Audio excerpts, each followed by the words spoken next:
మనం మిస్టేక్‌గా ఆ బాటిల్‌ని రివర్స్ చేస్తే ఆ మిషన్ తీసుకోదు. మళ్ళీ వెనకకొచ్చేస్తది బాటిల్. మన దగ్గరున్న బాటిల్స్ హలో ఎవ్రీవన్. తెలుసా ఆస్ట్రేలియాలో బాటిల్ రీసైకిల్ చేస్తే మనీ వస్తుందని? అది ఎలాగో చూద్దాం ఇప్పుడు. ఇక్కడ మ్యాక్సిమం ప్రతి ప్లేసెస్‌లో మనకి కంటైనర్ డిపాజిట్ స్కీమ్ అని ఉంటుంది. సో, ఇప్పుడు మనం తెచ్చిన బాటిల్స్ అన్నీ ఆ కంటైనర్‌లో ప్లేస్ చేద్దాం. మనం ఇప్పుడు ఒక్కొక్క బాటిల్‌ని ఆ కంటైనర్‌లో వేస్తుంటే అది ఆటోమేటిక్‌గా తీసేసుకుంటుంది. అప్పుడు మనకి ఒక్క బాటిల్‌కి 10 సెంట్స్ మనీ వస్తుంది. సో, మనకి ఇక్కడ 10 సెంట్స్ అంటే మన ఇండియన్ కరెన్సీస్‌లో 5 రూపీస్ అని అర్థం.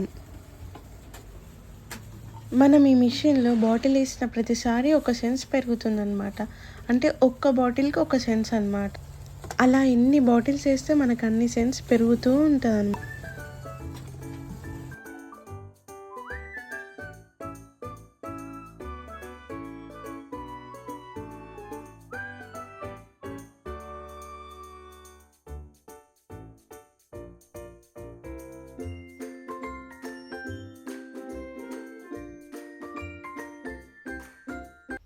చూడండి, మనం మిస్టేక్‌గా ఆ బాటిల్‌ని రివర్స్ చేస్తే ఆ మిషన్ తీసుకోదు.